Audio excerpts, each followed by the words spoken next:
Bonjour à tous, on se retrouve pour un nouvel épisode de Lord of Mysteries, qui sur la fin, je dois bien dire, qui m'a un peu monté les larmes aux yeux. C'est un peu triste ce qui se passe là, mais on va y venir petit à petit parce qu'on a on a des éléments intéressants par rapport au lore de cet univers dont j'ai un peu envie de parler. Donc, l'épisode commence avec Klein qui est un petit peu en train de discuter avec Monsieur Azik, qui lui dit, bah écoutez, j'essaye de savoir qui est à l'origine de cette interférence qui potentiellement me prédestine à un destin que j'ai pas nécessairement envie, quoi.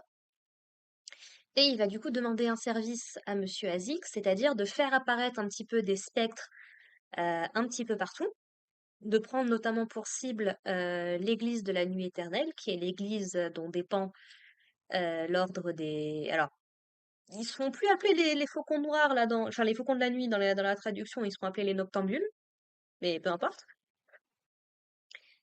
Euh, et du coup voilà, on va demander un petit peu à tout le monde d'investiguer un petit peu pour savoir qu'est-ce qui se passe. Et on va autoriser notamment Klein à récupérer alors l'artefact numéro 3, je sais plus combien, l'espèce de petite amulette là qui permet de dissiper les spectres dans l'espoir justement de régler le problème. Alors au départ, le chef n'est pas des masses emballé par l'idée, mais finalement il finit par l'autoriser. Et il demande même à Monsieur Neil, donc l'espèce de professeur, si on veut, de Klein, d'aller sur le terrain aussi. Alors au début, il veut pas, puis quand le chef lui dit oui, il y a une prime pour aller sur le terrain, il y va direct, il n'y a pas de problème. Donc voilà, sur le terrain, ils se font un petit peu humiliés, on va dire, par les passants, parce qu'ils ont plutôt mauvaise réputation. Les gens ne sont pas nécessairement au courant de base sur les transcendants, sur tout ce qui se passe un petit peu. Donc bon, entre Léonard qui est super beau, que t'as plus l'impression de voir au bras d'un politique, Klein qui est super jeune, et Neil qui est un peu vieux, même s'il est plutôt connu. Bon, on va dire qu'ils ont pas masse réputation. Donc en fait, ils vont faire une espèce de rituel à la con pour essayer d'exorciser un petit peu l'endroit, sachant que Klein sait très bien que ce sont les fantômes, les esprits en tout cas, liés à Monsieur Azik. Donc il essaye de la jouer un petit peu, oh là là, je suis surpris et tout, qu'est-ce que c'est particulier.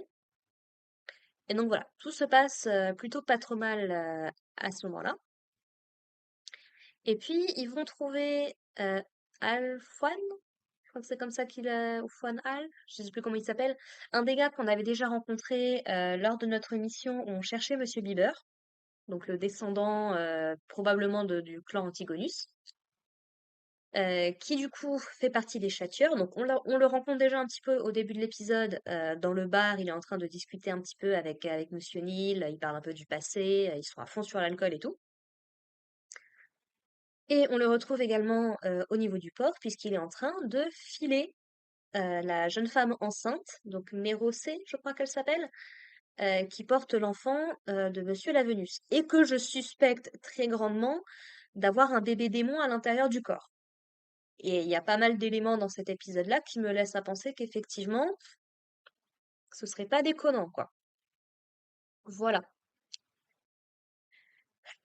Donc ils arrivent un petit peu à exorciser un petit peu tout le port, tout va très bien. Et puis, Klein va tenter de récupérer le sang divin du soleil par rapport à tout ce aux expériences qu'il avait déjà menées. En fait, il s'est procuré des petites amulettes d'or et en fait, il va faire une espèce d'invocation, un rituel pour demander au soleil éternel de lui filer un peu de ses pouvoirs.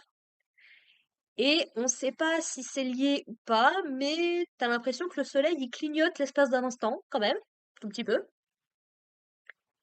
Et puis, il y a l'ombre de Léonard aussi qui réagit un petit peu. On ne sait pas si c'est lié au rituel de Klein, puisque juste après, ils se font attaquer par un transcendant qui a perdu l'esprit, qui est un petit peu, qui a un côté très aquatique et tout, qui donne pas mal de fil à retordre à Léonard, mine de rien. Alors au début, il se dit, bon, ça devait être une séquence suite, ça va se faire, mais je sais plus si on savait de quelle séquence il était, mais voilà, il lui donne pas mal de fil à retordre. Les attaques de Léonard sont toujours super stylées, il peut se TP dans des pétales de rose et tout, enfin c'est parfait. Klein va réussir un petit peu à l'immobiliser brièvement. Bon, il va y avoir tout un combat, je vais pas revenir 300 ans là-dessus. Il y a Monsieur Neil derrière qui essaye un petit peu d'évacuer les gens, de mettre tout le monde un petit peu en sécurité. Et puis son regard va croiser celui du transcendant qui a pété les plombs. Il va y avoir un instant, j'ai compris du coup à ce moment-là ce qui était en train de se passer. Et en fait, on se rend compte que c'était son vieux pote, du coup, des châtieurs. Monsieur Neil nous avait expliqué un peu plus tôt que du groupe qui formait à l'époque, il ne reste plus que lui et que son copain. Puis malheureusement, il est plus le seul du coup. Et, et ouais, ça m'a touchée parce qu'on s'en rend compte et c'était Léonard et Klein s'en rendent compte aussi. Ils sont là, wow, wow, wow, qu'est-ce qui se passe? Qu'est-ce qui se passe? Et Neil, du coup, décide de tuer de ses propres mains son vieux camarade. Du coup, j'imagine même pas le poids que ça doit représenter sur ses épaules. Là, vraiment, j'étais pas bien, j'avais le cœur serré, j'avais les larmes qui commençaient à monter. C'était dur. Et puis derrière, en plus, t'as Neil qui va jouer au piano. Oh là là, fantastique. Ce qui, du coup, va faire un petit peu comprendre à tout le monde que, bah oui, c'est un petit peu le sort qui peut vous attendre en tant que transcendant. Et ce qui fout un peu les boules à tout le monde, c'est surtout que, bah, a priori, la transformation s'est faite d'un coup. Il n'y a pas eu de signe avant-coureur. Ou pas, mais on en discutera. Et du coup, bah, Klein, ça lui... il se pose un petit peu des questions, quoi. Mais il décide quand même de continuer dans son entreprise. Il est prêt à affronter les dieux s'il faut, mais il ira jusqu'au bout de son but, c'est-à-dire rentrer chez lui, en fait, quoi. Voilà. Et il se dit, bah, faut que je passe quand même à la séquence du clown assez vite, quoi. Voilà. Là où c'est intéressant, c'est que du coup, pendant que Klein était en train de faire son rituel, donc on a pas mal de plans un petit peu partout sur la ville, notamment on voit des traces de pas qui se dirigent vers la mer. Et je me suis dit, ah tiens, il me semble qu'on avait déjà entendu parler de gens qui s'étaient noyés, donc je me suis dit, c'est peut-être ça. Je pense que c'était pour nous indiquer effectivement euh, que le châtieur était déjà en train de perdre les plombs. On parle un petit peu, alors Klein a une petite réunion avec le pendu, avec la justice d'ailleurs, dans son monde intérieur, là, où ils vont parler un petit peu des différentes organisations secrètes, donc il y en a tout plein, il y en a une centaine. Donc ils pensaient que les guildes de Fairy Tail c'était beaucoup, bah les organisations secrètes avec des grands guillemets de cet univers-là, ça y va plutôt pas mal, quoi. Donc voilà, on a une petite discussion parce que la justice, ça intéresse un petit peu. Donc voilà, on nous parle de quelques trucs, mais on n'a pas plus de détails particuliers. Voilà, il récupère un document, on nous dit juste, bah, c'est l'île sans nom, qu'est-ce que c'est? Voilà, rien de plus à noter là-dessus. Là où c'est intéressant, c'est que donc alors que Klein fait une petite prédiction par rapport devant une suggestion de Léonard pour essayer de savoir bah, d'où viennent les esprits un petit peu qui les ont attaqués, qui ont l'air d'être puissants mais qui n'ont pas l'air de faire plus de dégâts que ça, tu te poses quelques questions, tu te dis tiens c'est bizarre. Il voit une pyramide inversée et Léonard va lui expliquer que dans le continent du Sud, c'est considéré comme le mausolée des descendants de la Faucheuse, qui est une des divinités qui existe dans cet univers-là.